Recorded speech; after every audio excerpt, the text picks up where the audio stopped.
Welcome to developmental psychology. This is week 7, and we need to finish the chapter 11 on biosocial development.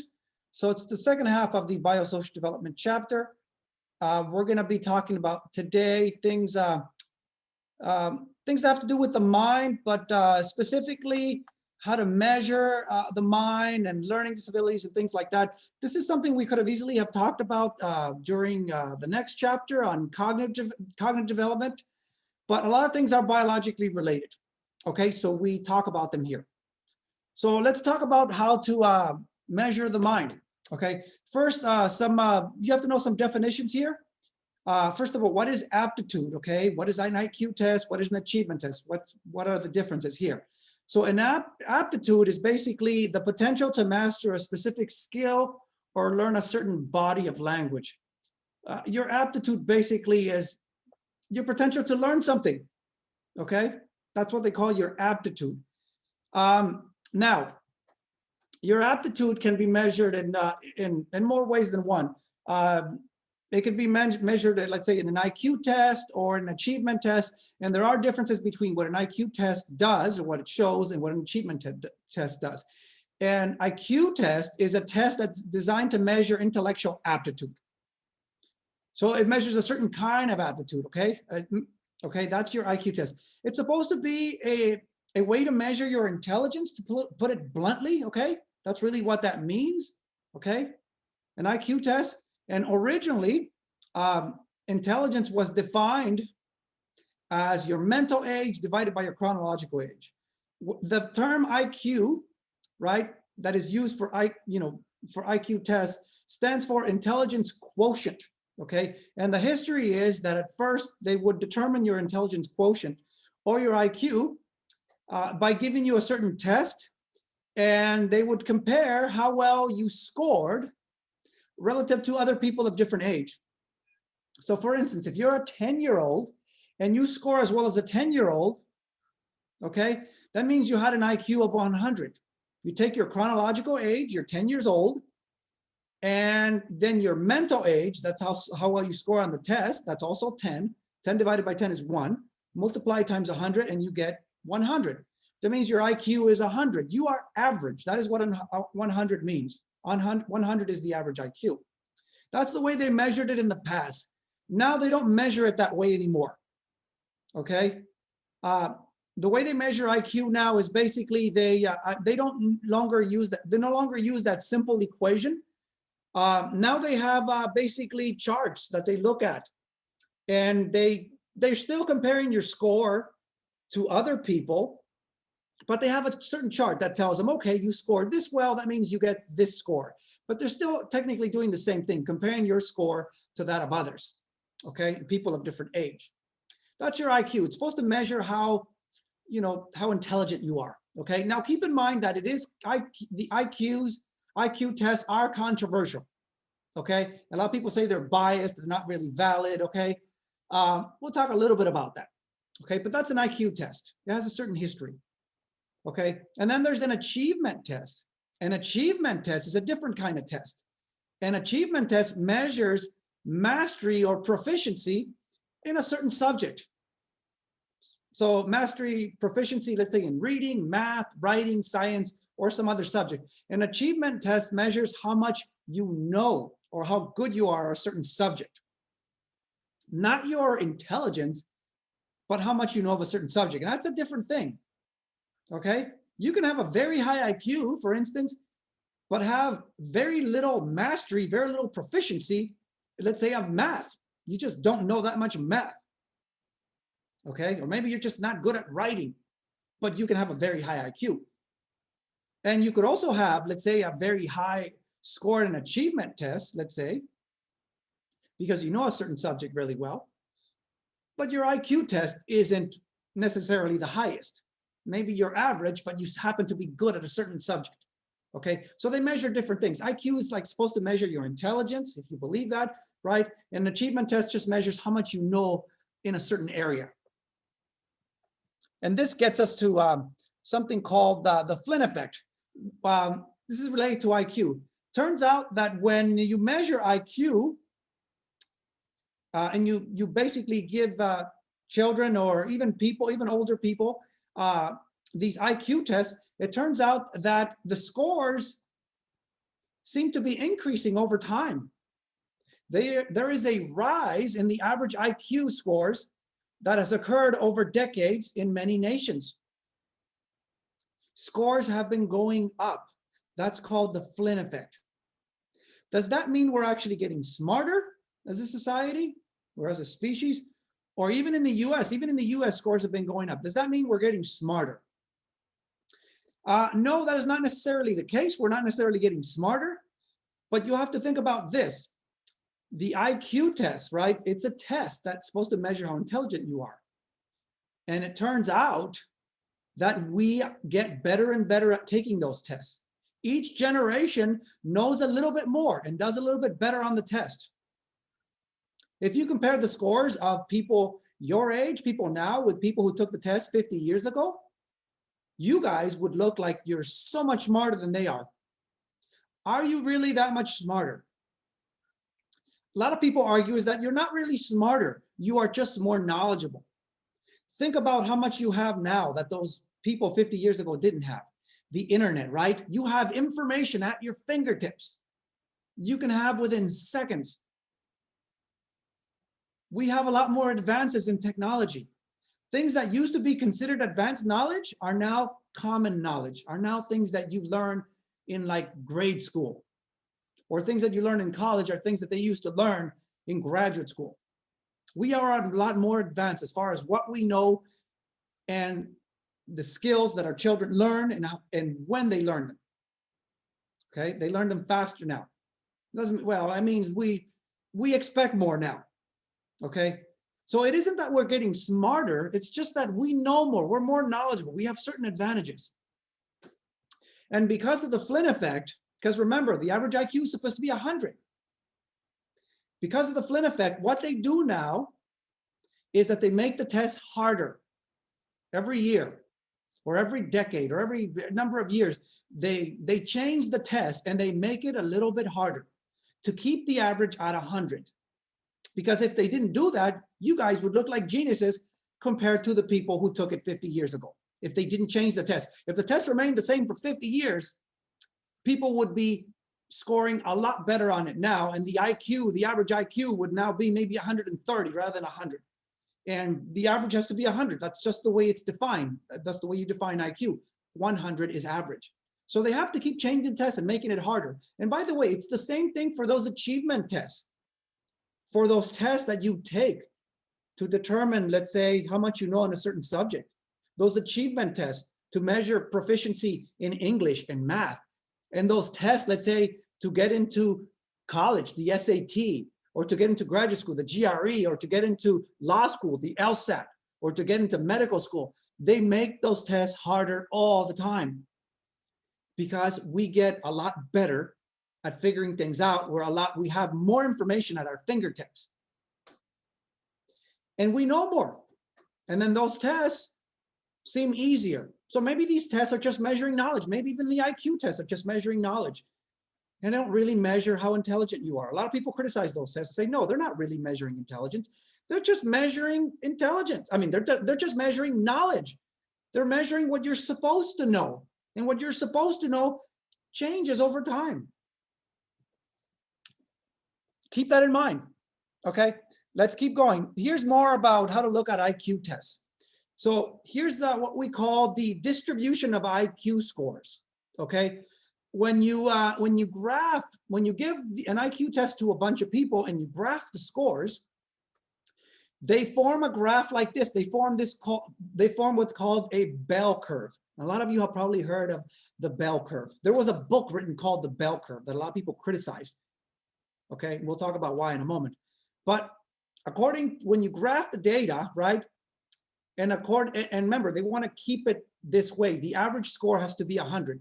So an IQ of 100, if you look at where 100 is, the IQ of 100 is supposed to be average. That's right in the middle.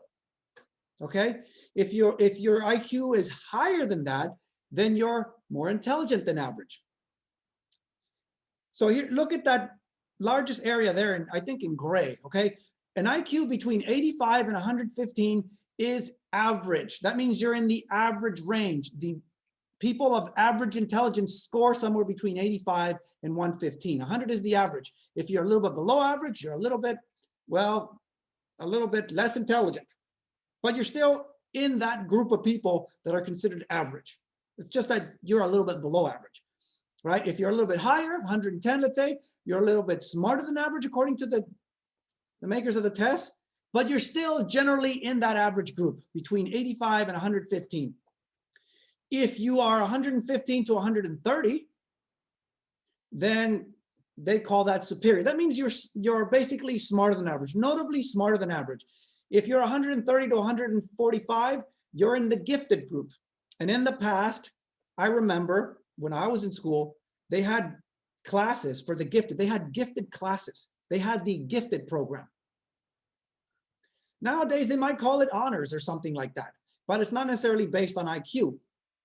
But that is the people who are basically like, you see there, it says 2.13%. Those are people who are like in the top, basically 2%.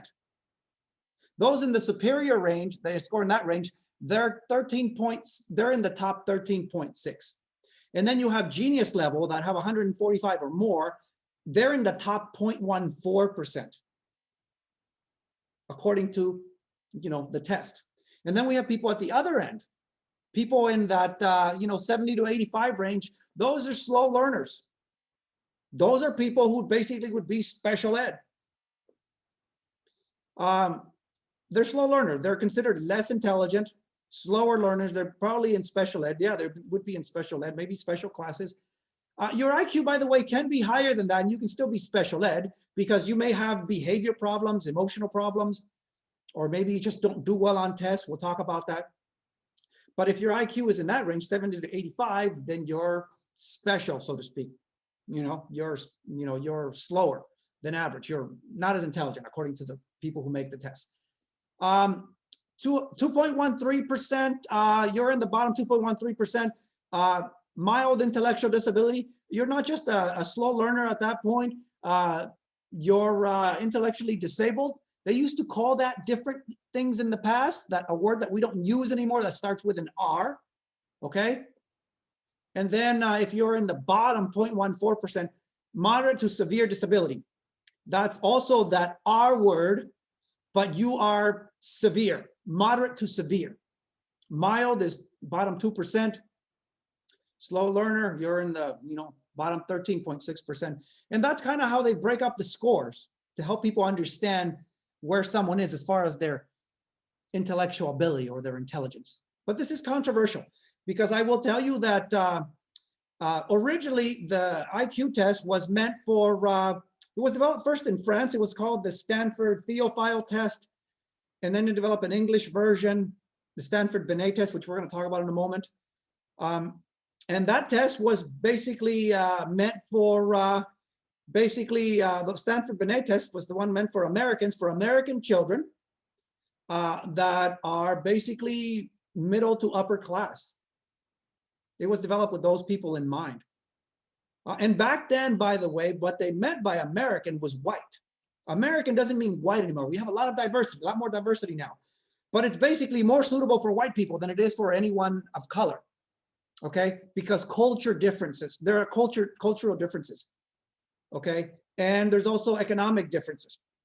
So guess what? If you're poor, if you're not white, if you're not male, you probably won't score as high on these tests as you otherwise would. The tests have been criticized as being biased, and if you look at their history, they definitely are. So that first test we're going to talk about, the Stanford Binet test. Like I said, originally it was the Stanford Theophile test. Originally it was developed for French children, to test French children and how likely they are to succeed in school. But of course, rarely do they develop things for the poor. It's always for the middle and upper classes. And actually, probably not even the middle class, usually the upper classes.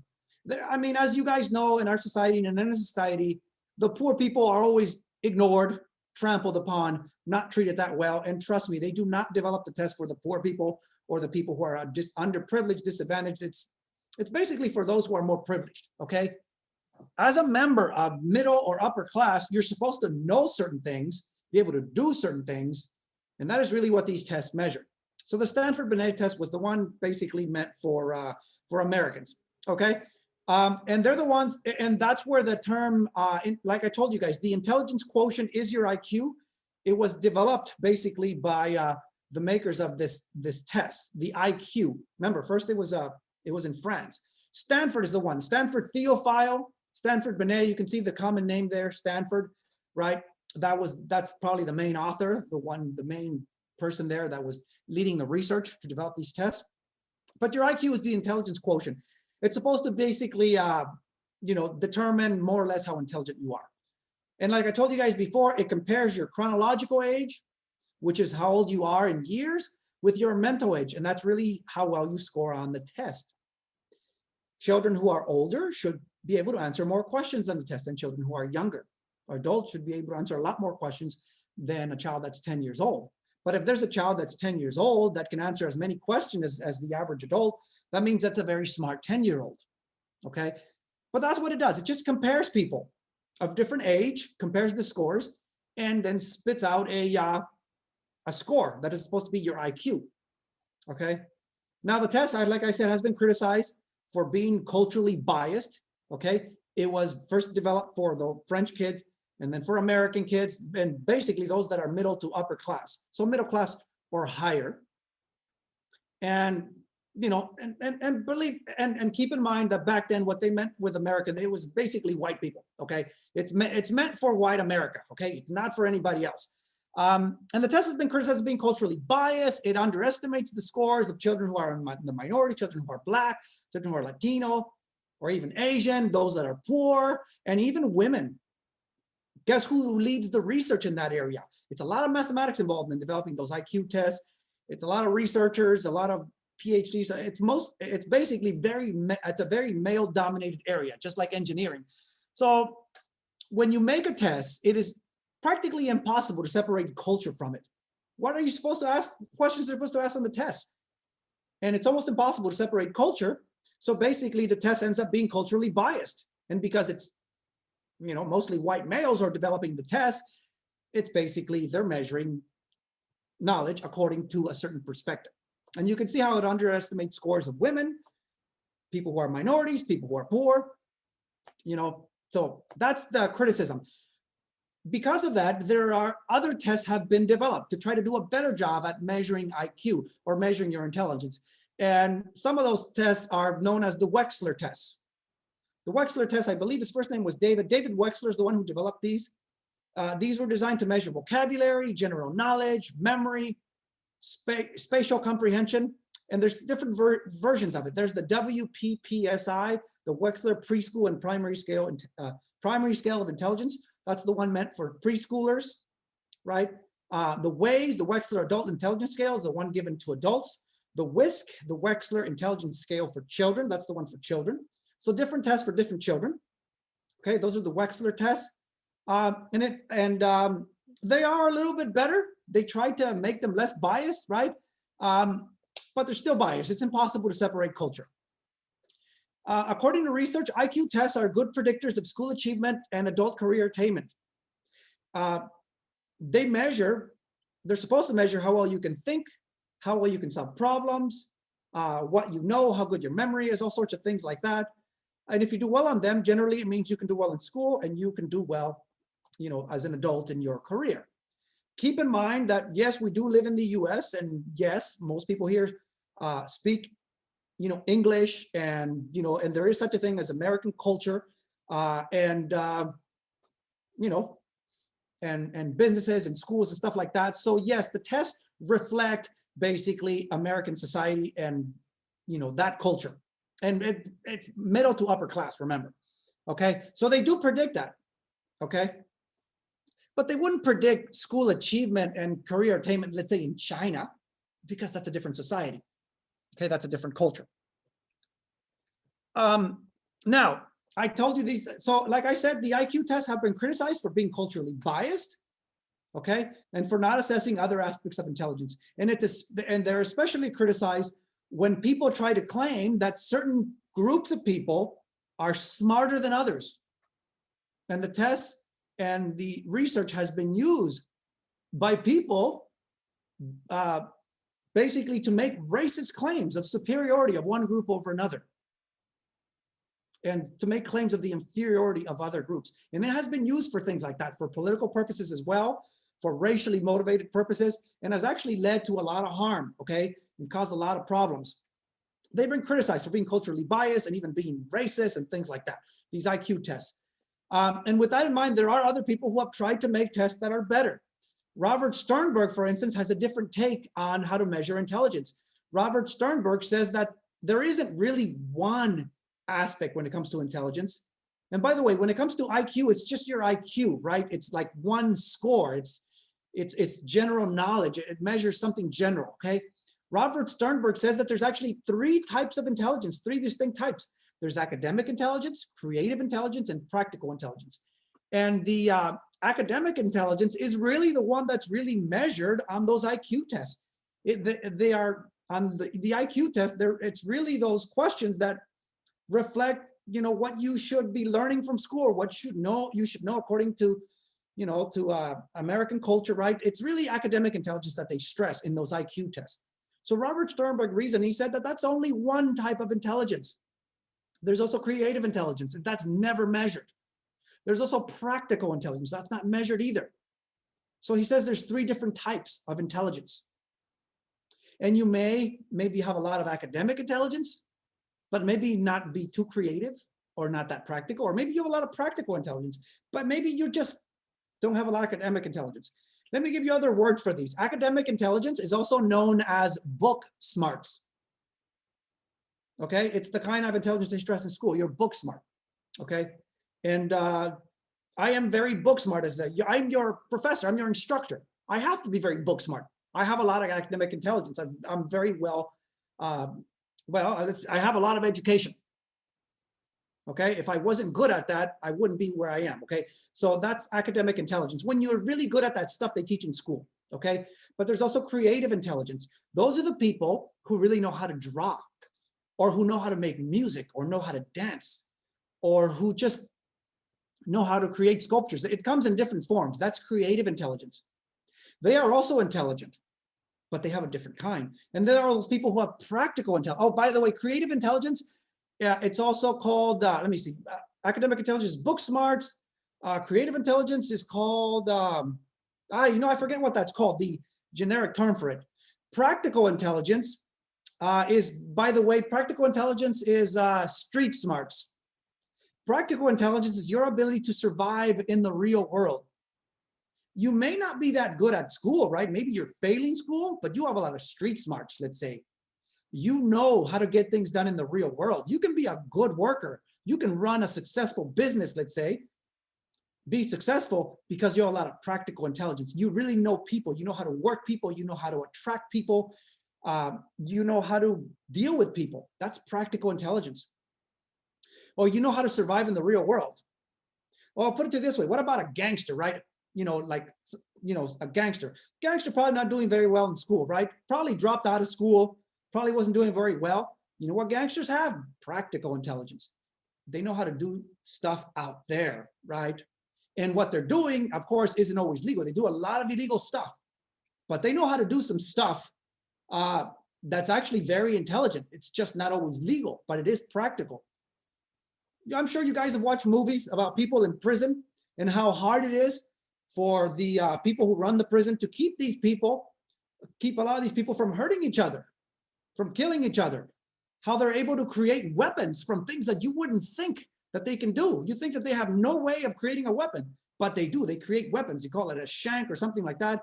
They find ways to escape, or ways to kind of get certain things done, ways to communicate when they're not allowed to communicate. All that is practical intelligence. They find ways to get around things. They find ways to get things done. And sometimes we're talking about criminal things, right? We're talking about those people. But even out there in the real world, there are people who have a lot of practical intelligence. They just know how things work in the real world. You can have someone who has a lot of book smarts, but doesn't necessarily know how to run a business, or how to handle workers, or how to handle people, right? That's a different thing. Okay.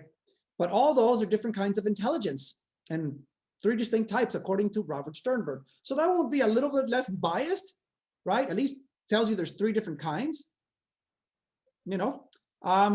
but he's not the only one who tried to make these tests less biased, less culturally biased. Howard Gardner came along and he said something even more inclusive, we should say, right? He said there's actually 8 types of intelligence.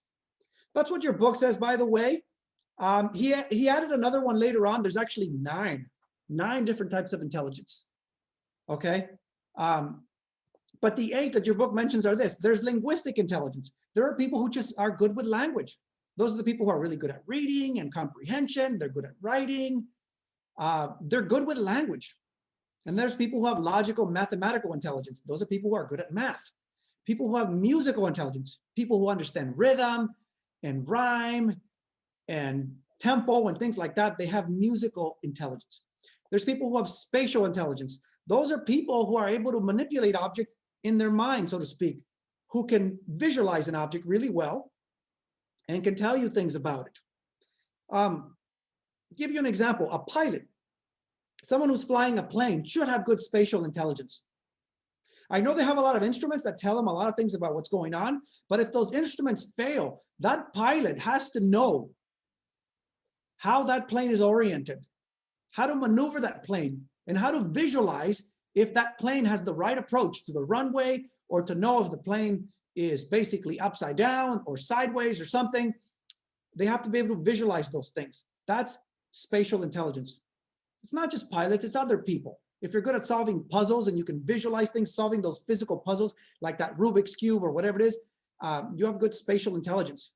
You know how to visualize objects and how to rotate them and think about them in different ways, right? It's being good, it's about visualizing things. There's also bodily kinesthetic intelligence. Those are people who are good with movement. Guess what? Those athletes, those football players, those basketball players, those gymnasts, they have high bodily kinesthetic intelligence. There is no such thing, according to Gardner, as a dumb jock. Those athletes are intelligent in a very different way. They can do things you can't do as just a normal person, right? Those professional athletes, they have bodily kinesthetic intelligence. Not all of us can do those things that they do with their bodies. Someone who could also dance really well has good bodily kinesthetic intelligence. And then there's also interpersonal intelligence. Those are those individuals who have a lot of self-insight, so to speak. Inter means between. Inter means between. Okay, the reverse. Interpersonal intelligence are those who are good at understanding others and working with others. Inter means between. So the interpersonal people are people who would be good in business or in sales or things like that. People who understand others really well and get along with others and can work well in groups. They understand others really well. Intrapersonal intelligence, those are the people who have a lot of self-knowledge. Intrapersonal intelligence are those who basically look within, they understand their emotions, they understand their motivations. That is those that would be good at psychology, by the way. Intrapersonal means intelligence that comes from within. They understand themselves really well. And that's what you do with psychology. You think about emotions, you think about behavior, and you try to think about that, how it would be like for you, and try to understand that generally from looking within. That's intrapersonal intelligence. And then there's naturalistic intelligence. Those are the people who are intelligent in a naturalistic setting. Let's say they understand nature, plants and animals, and they see patterns out there. You know who had a lot of naturalistic intelligence? Charles Darwin. He went out there, his voyage on the Vigo to the Galapagos Islands. He noticed patterns, he noticed things, and that led him to propose the theory of evolution. You know who else has a lot of naturalistic intelligence? Hunters. People who like to hunt.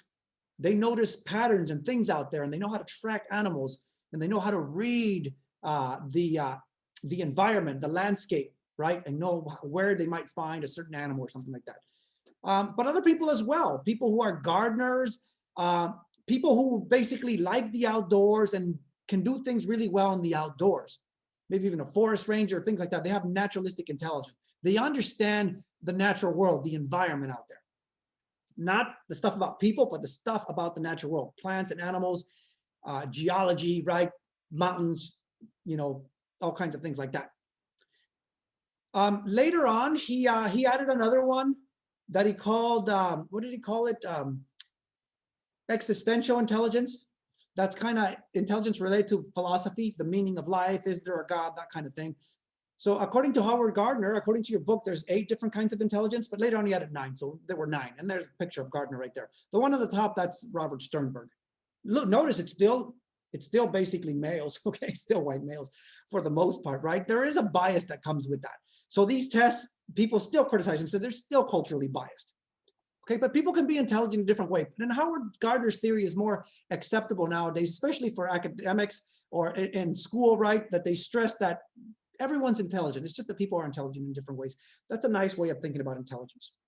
Daniel Goleman came along that said there's still something missing. There are people who have what we call emotional intelligence. Emotional intelligence is the ability to regulate your emotions and relate well to other people.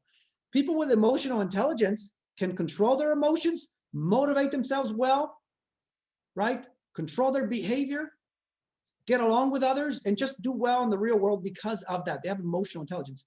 They find it easy to make friends, easy to find someone to date, easy to get along in the workplace. They have good emotional intelligence. The opposite of that, or someone who wouldn't have a lot of emotional intelligence, would be your stereotypical nerd, so to speak, who is really good at school, right? Really well in all his classes or her classes, really good at math and science and English and all this stuff, right? But they don't know how to make friends. They can't get a date. They're socially awkward.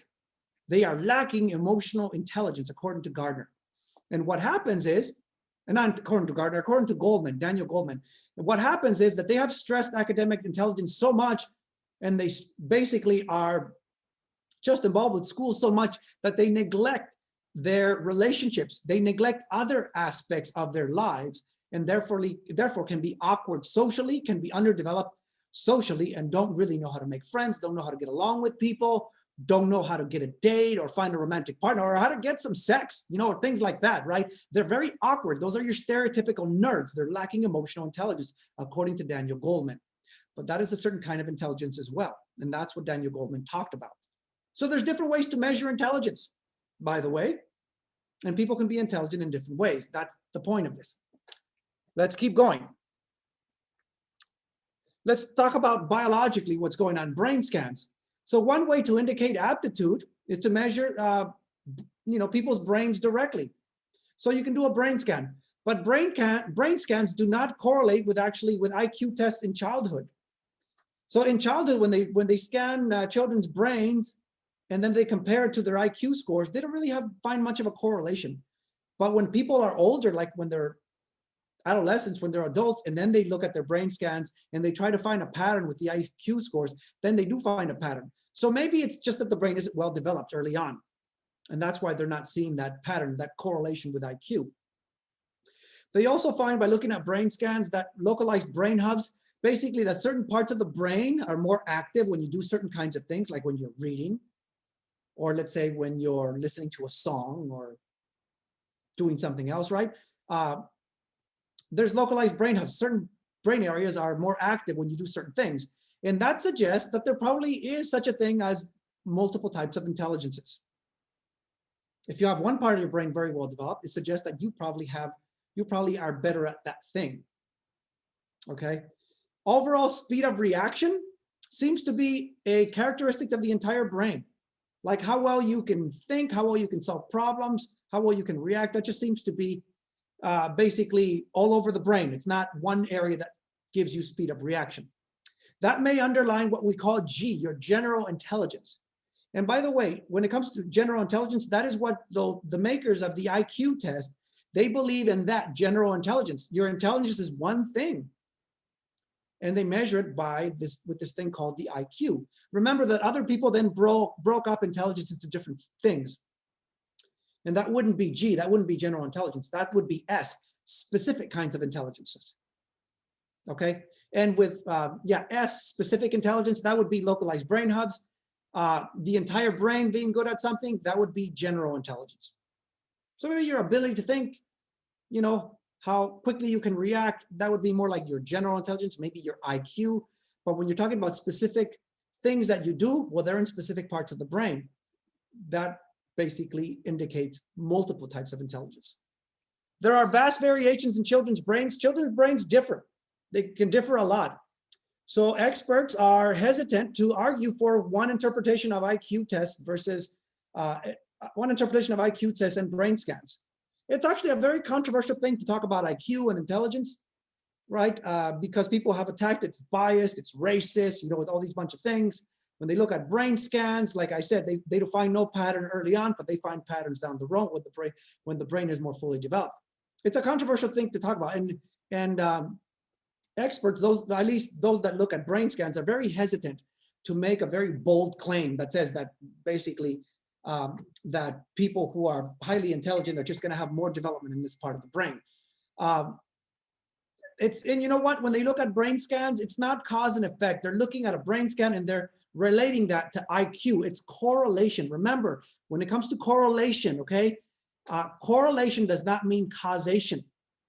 Just because there's more activity in a certain part of the brain, when you read, let's say, that doesn't mean that that activity is causing you to be better at reading, let's say.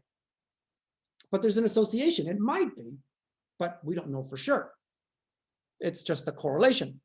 Brain development also depends on experiences. Yes, the child needs experiences. If you want your child to be good at something, you need to give them a lot of practice, a lot of experience, in that area, okay? Just like the stereotypical nerd spends a lot of time, right? Doing schoolwork, a lot of time reading, a lot of time studying and learning about school-related things, right? And they really develop that kind of intelligence. But remember that dendrites form and myelination changes throughout life, right? As your brain is developing, your more dendrites are forming, right? There are connections that are being formed. Myelination is developing, myelin is developing, which insulates the neurons, allows them to communicate faster, right? All that affects intelligence and how well you do at certain things, right? Children with disorders have unusual brain patterns. When they look at the brains of children who have psychological disorders or who have learning disabilities, the patterns in the brain, activity patterns, look different, indicating that there might be something wrong. But when they train those children, like when they get speech therapy, for instance, or they get other things to help them get better, it also changes the brain. So experience will change the brain, okay? Which is why it's important that your child gets the services that he or she needs early if they should have a disorder. Yeah, I keep hearing that beeping. It means that I'm getting a message, but let me check to make sure that it's not, okay. Yeah, not related to class. Okay, neurodiversity, let's talk about neurodiversity. Neurodiversity means that people's brains are different, okay? That's what that means. Each person has neurological strengths and weaknesses that should be appreciated. Some people are better at some things than others. That suggests that maybe a certain part of the brain is more developed than another part of the brain, okay? Neurodiversity seems particularly relevant for children with disorders and those that are on the autism spectrum. So children that have disorder, their brains will be different. That's what that means. They have neurodiversity. And it means that they may struggle at some things, but they may be better at others. Okay, but let's talk about these disorders now. So there is such a thing as developmental psychopathology. That means basically disorders, okay? Psychological disorders that have to do with development, okay? So developmental psychopathology is relevant in middle childhood. Middle childhood, we really start noticing. We could have noticed earlier, but it's when it's really noticeable if a child has a psychological disorder or a learning disorder or autism or something like that. Age grouping and scheduling learning reveal peer differences. Like they put kids in classes according to age, right? Your first grade children, should be around 6 years of age, right? Your second grade children should be around 7, right? And on and so forth, right? When they put children that are similar age together, that child that is really behind stands out. And also, by the way, that child that is very ahead, that's a different thing, but we're going to talk about disorders first, problems. So age grouping, and schedule learning reveals these problems. Some disorders can be mitigated with early and targeted treatment. It is important, like I said, that when a child does have a disorder, that they are basically, that they get the services they need early. They can make a huge difference in their life. But there's also caution when it comes to diagnosis, right? Does the children really have a psychological disorder or a learning disability? Caution when it comes to diagnosis, because you don't necessarily want to label children, right? And also caution when it comes to treatment. You can do harm with treatment as well. You put that child in special ed, what's going to happen? Are they going to get better? All that is kind of controversial. How do you deal with children who are different? They might be different because they are behind, they have problems, or they might be different, let's say, because they are ahead. But we'll talk about those. Actually, we'll say very little about those. And remember, multifinality means that one cause can have many final manifestations. One aspect of the brain or one difference in the brain can manifest itself or can basically result in different kinds of things. It might result in autism or maybe something else, some difference in the brain. And remember also equifinality. We talked about these things, I think, during the first chapter. One symptom can have many causes, like autism, right? What causes it?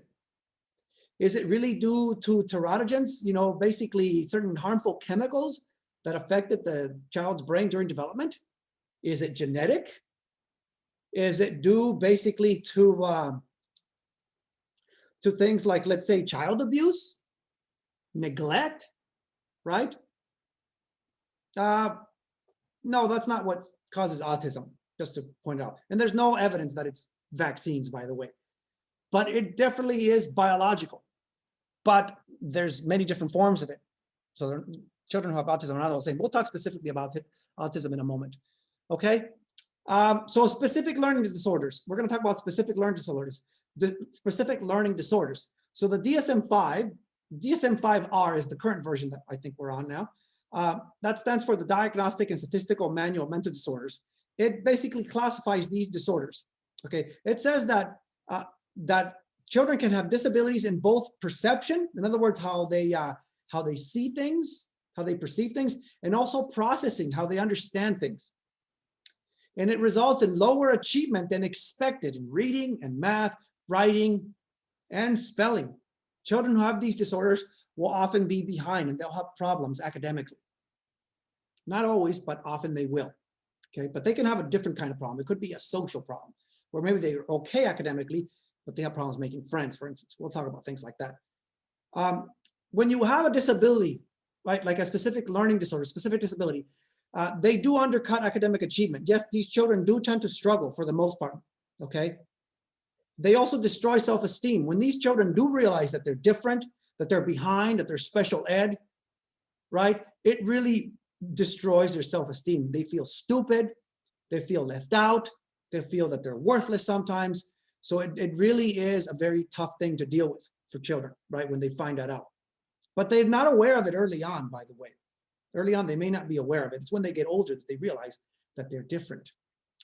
And also qualify a child for special education. Yes, often they will be put in special ed, and we'll talk about whether that's a good thing or a bad thing. So one of these disorders is ADHD, attention deficit hyperactivity disorder. You've all probably heard of this, but here are some symptoms, according to the DSM. Difficulty concentrating for more than a few moments. So they have difficulty paying attention, difficulty focusing, okay?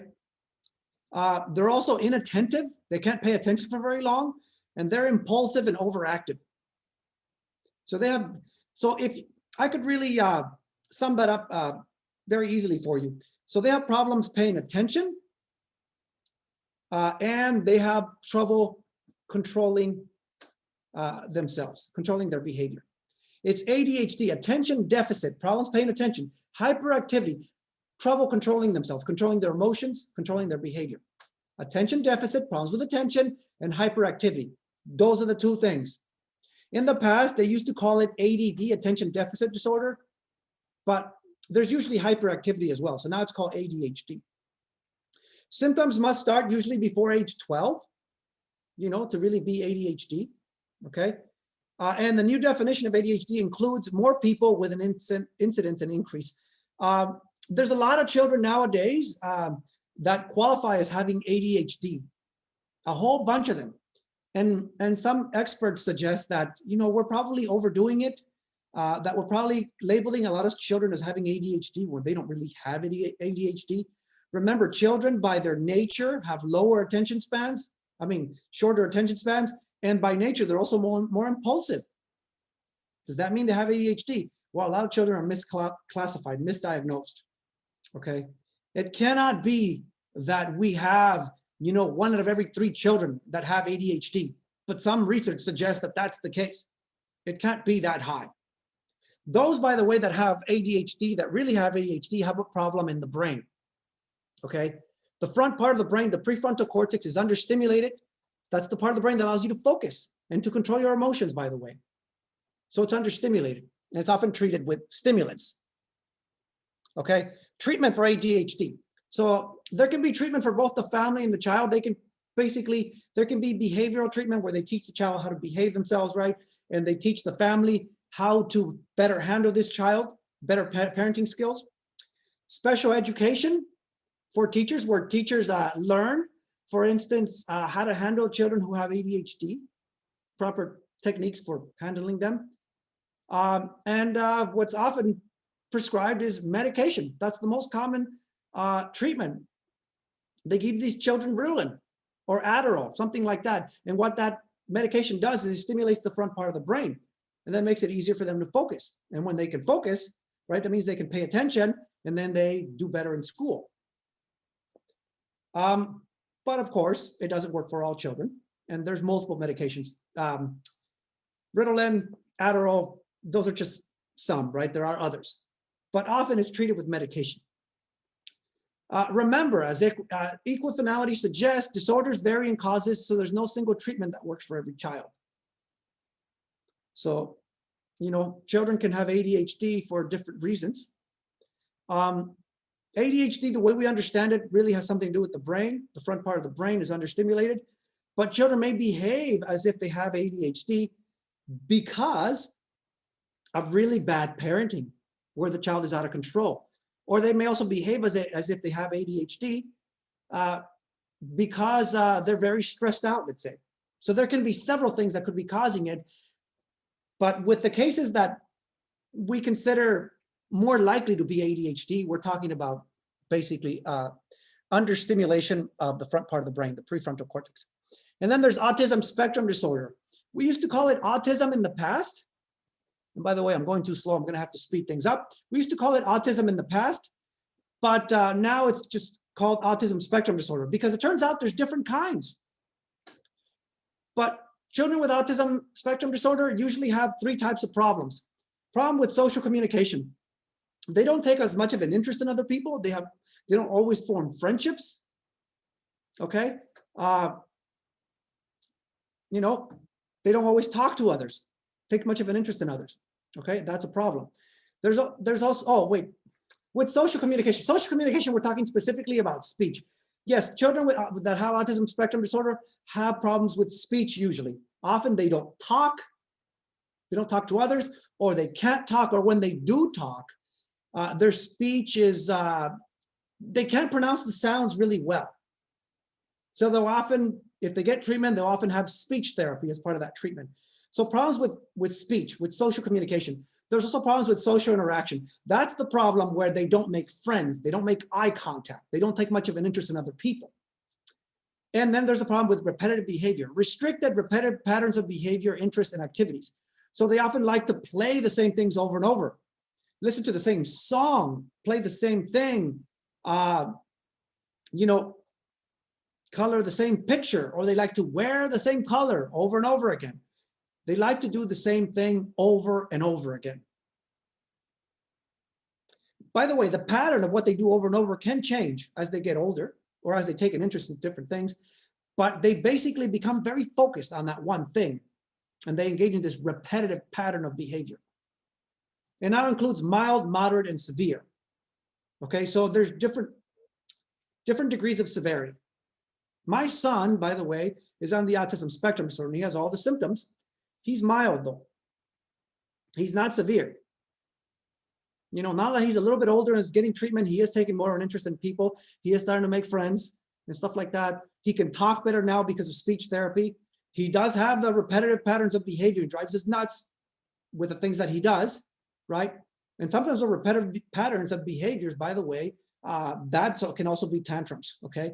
But it can be other things as well. You know, my son loves animals. He always wants to read about animals. He wants to ask about animals. That's a common thing, by the way. He also loves green. He always wants to wear green. He also has a fixation with his sister. He wants attention from his sister. And if she doesn't give it to him, he throws a fit. If she says that she thinks somebody else is nice, he'll get mad because he wants her to say that he's the one who's nice. If she says she likes somebody else, he gets upset. That's the repetitive pattern of behavior. Always shows that. Okay, that's autism spectrum disorder. It comes in many forms. There's a lot more I could say about that, but for the sake of time, we'll move on because I'm going too slow. I think we'll be okay. I don't really have to rush it. Okay, more about autism spectrum disorder. What are the odds that a child is going to have autism spectrum disorder? 1 in question mark, question mark. And the reason I have a question mark is because it keeps changing. I remember when I first started teaching, the odds of having a child with autism was like 1 in 1,000. And then it got down to 1 in 500. And then 1 in 200. And I remember 1 in 100. And I think the latest that I have seen, it's now 1 in 70. About 1 in 70 8-year-olds or so have autism spectrum disorder. Why is it more common? What's happening? Have we just gotten better at spotting it? Or is something happening? Is our children, let's say, more children being born with a certain, brain problem that's leading to that? It's not vaccines, by the way. It's not the vaccines. Okay, the vaccines have been around for a long time. There's no evidence that vaccines are causing it. But I tell you what is happening is that people are having children older when they get older now. People are waiting to have children. And the older you are when you have children, the more likely it is that your child is going to have something wrong with them. They're going to be born with something wrong. It could be ADHD, could be autism, it could be cerebral palsy, it could be, what do they call it?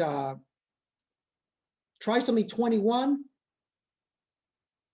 What was that called? For some reason, I'm drawing a blank. Trisomy 21, Down syndrome. Yeah.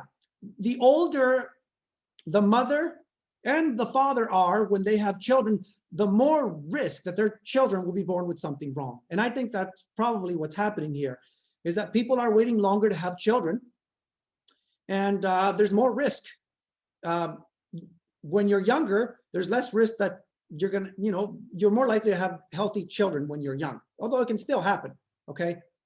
Now, I waited a while to have children, and so did me and my wife, right? We're like 10 years behind. I should have teenagers by now, but I have little kids instead. We waited to get our education done, to get our jobs, and, even to buy a house. And then we had children. So we're like 10 years behind.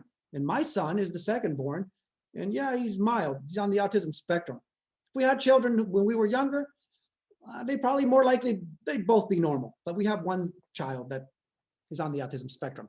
Causes: interaction between genes and teratogens. There might be some genetic thing going on. It could also be teratogens, certain things that are harmful to develop an embryo that children are being exposed to. But remember, no evidence that vaccines are doing anything. No support that immunizations, vaccines play a role. Okay, that's just a bunch of bull, a bunch of baloney. Okay, these people that believe that are not following the science. Okay, they're just not. Okay, and they're doing harm to their children. There's also Asperger's syndrome, which is a form of autism. Okay, it's high functioning autism. Those with Asperger's syndrome, they have less severe symptoms of autism. They can have normal speech, normal intelligence. They can actually be quite smart and be good at school, but they have impaired social interaction. They have no interest in other people. They don't really make friends. But otherwise, they're normal. They can talk normally. They're smart. They can do well in school, but they don't take much of an interest in others. By the way, I will tell you that not taking an interest in other people is actually a really bad thing. These children with Asperger's happen to be good at school, happen to have normal speech, but in most children, lack of social interaction will impair their thinking, their comprehension, their learning, because they can't pay attention for very long as well. They won't take much of an interest in the teacher. They don't focus very well. And for that reason, their learning will suffer. Believe it or not, taking an interest in other people is very important to your learning. It's severely important, okay? Extremely important. But there are some that still manage well despite having that problem. That's called Asperger's. So they have problems with communications, social skills, and imaginative play, right? So they don't really take much of an interest in other people. They don't really like to imagine playing with others, pretend play or doing things, right? They don't really like to talk to others. They can speak. They do have normal speech, but they don't want to talk to others. They don't take much of an interest in others. It's mostly a problem with social interaction, not so much their speech. Not so much. They do show repetitive behavior as well. Like maybe they just want to read or they just want to do something else. Some of them love to read and they read all the time. They're very good at language, right? But they don't want to listen to others. They don't want to talk to others, including the teacher, by the way. So that's a problem. That's Asperger's. Learning disabled. What does it mean to be labeled learning disabled in general? Okay. When you are learning disabled, because now we're going to talk about other specific learning disabilities. Those are considered more psychological disorders. Now we're going to talk about specific learning disabilities. When you are learning disabled, it means that there's a marked delay in a particular area of learning, not related to a physical handicap, not related to an intellectual disability, right? Or stressful home environment. So you have a delay in a certain area of learning. And it's not because you're not studying. It's not because you're stressed out or your parents are abusing you. It's not because, let's say, you have a physical handicap. It's not because you're on a wheelchair and let's say, therefore, you have self-esteem issues and don't try hard, right? It's not because, you have a low IQ. It doesn't mean because intellectual disability. It doesn't mean that you're not smart, but it means you have a problem in a certain area. There's a discrepancy between the aptitude test, let's say the IQ, and the achievement test, okay? So it might be, for instance, that when you take the IQ test, that you score high in a certain area, right? But you're doing really badly in school. So it might be that basically the tests show that you have a high IQ or that you're normal intelligence, but you're struggling in school, especially in certain areas. That might mean that you have a certain learning disability. And one example of that might be dyslexia. Dyslexia is the most common learning disability. So you're smart, but you don't see things the same way. Dyslexia is when you have just unusual difficulty with reading. You might see the letters as being upside down or reversed or something like that. And that may cause you problems with reading, with language. That's dyslexia. But otherwise, you're normal intelligence or maybe even smart. It's thought to be the result of some neurological underdevelopment. It might be some issue with the brain as well there. My son, I suspect that he might have a little bit of that because sometimes when he tries to write certain words, sometimes he writes them upside down. It could just mean that he hasn't learned them well enough, but I don't know. But dyslexia means that basically when you look at the words on a page, they look different to you. And that makes it harder for you to read. You may see them reversed or upside down or something like that. But there is treatment for that. And, you can still become a good reader, a good writer, good at language despite that. It's just that you'll be more likely to make spelling errors and more likely to make mistakes. Okay. But early on, it can be devastating if they can't read. Okay. There's also dyscalculia. Dyscalculia is basically unusual difficulty with math. Probably has to do with a certain part of the brain. It's often comorbid with dyslexia. Those that often have dyslexia can also have dyscalculia, right? Because it could be a perceptual issue where they see things differently, where numbers don't look the same way to them, just like the letters don't. But sometimes they can just have dyscalculia and they just are really bad at math, but maybe not so bad at reading. My son seems to be really bad at math. I mean, we're trying to teach him how to add and subtract and things like that. And he seems to have a lot of trouble with it. He seems to be delayed in general. He might have a perceptual issue as well, other than just autism. Dysgraphia is unusual difficulty with spelling and writing. Okay, just to put it simply. Let's keep going. How do you deal with these children? Okay. What do you do with them? Labels, laws, learning, right? The law now requires that you provide what's called the least restrictive environment, abbreviation LRE. So when possible, children with special needs should be educated in a regular class. Okay? Sometimes it's not possible though. And sometimes they have to put them in special education, in a special class. Because if you put them in a regular class, they're going to be struggling and they're not going to learn much and they're just going to fail miserably. And it's not fair. So sometimes they need to be put in special ed. But when you can, you should educate them with regular children in a regular class. Okay? Response to intervention, that's when children receive special intervention in a regular classroom. So you keep them in a regular classroom, and then you have, let's say, a special teacher that comes in and works with that child, that specific child. Okay? Individual education plan, IEP, that's a document that specifies the educational goals of the child with a disability, right? The goals. And my son has that, the teacher. There's a whole group of people that meets with the parents and discusses what the child's problems are, what they seem to have issues with, and then the goals that they're going to be working on. By the end of the year, we want the child to be able to do this, this, and this. And you have a meeting every now and then and discuss progress towards those goals. If you have a kid in special ed, you'll have that IEP, it's called. You'll have to deal with that as a parent, and the teachers will have to deal with that, and there's several people involved. So let's talk about what special ed is. Let's talk about special ed. Okay, so before 1960, special ed is what was emphasized. Special ed was when children are taught in a separate classroom with children who are behind, like them. And what research showed is that actually slowed their academic achievement. It slowed their development. It slowed the development of not just academic skills, but social skills as well. And it even led to, and slowed advancement in areas in which the child was not disabled. Why is that?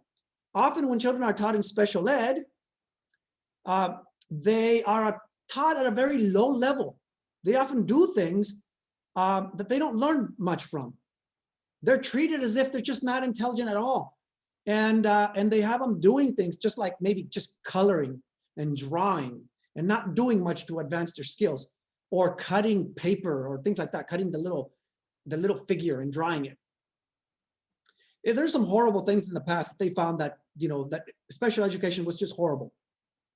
The children were there basically wasting their time and not doing much. And because they were with other kids that were special, they didn't really develop the social skills that they needed. Because remember, there are normal kids in normal classrooms that would otherwise befriend this child and would help this child develop social skills. But in a special ed class, they may not get that.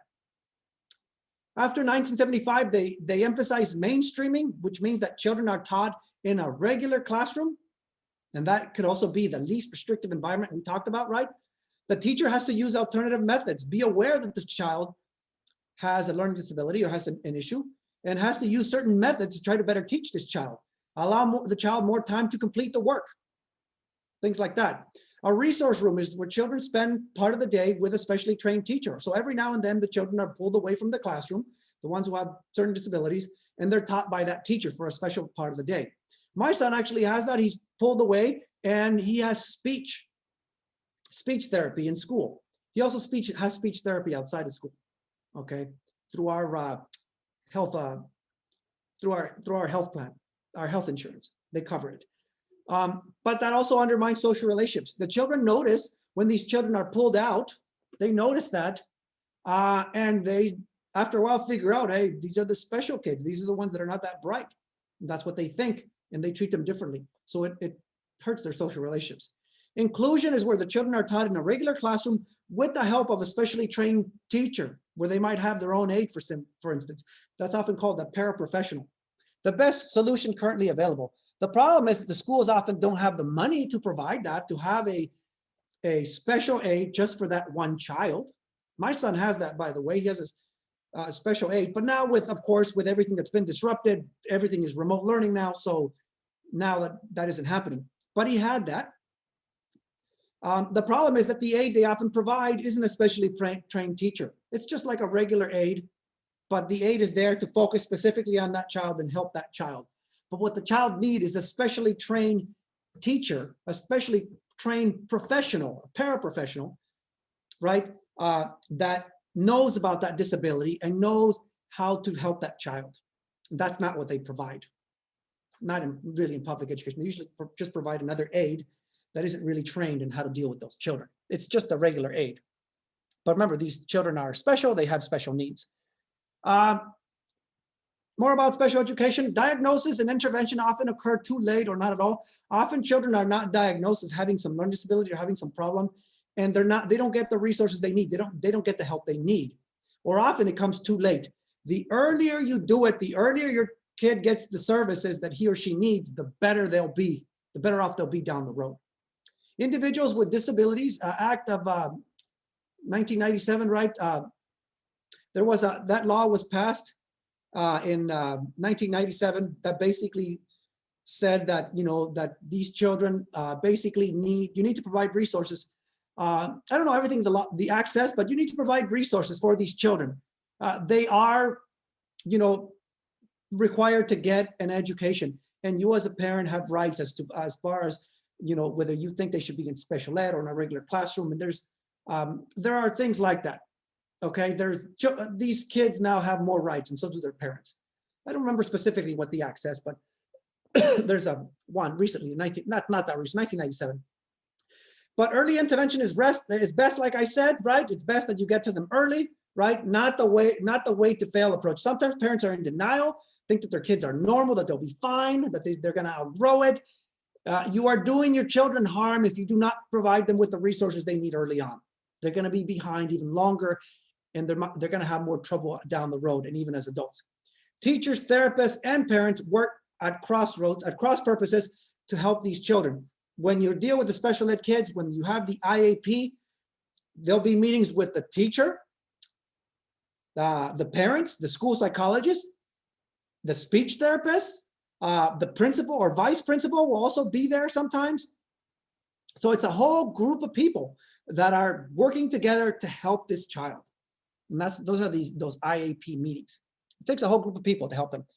We're not going to say much about this, but what about children at the other end of the spectrum? Children who are gifted. Children who seem to be much more advanced in one area than others, or much more intelligent, right? What do you do with these children? And by the way, I have both of these kids. I have a child with special needs. My son is on the autism spectrum, and my daughter is the opposite. She's very smart and really way ahead. Like as far as my daughter, like her reading skills, they're like 4 years ahead. She loves to read. And because of that, and her mother's an English teacher. So because of that, she's really ahead. She's also just very smart. She's probably gifted. She hasn't been tested yet, but she probably is.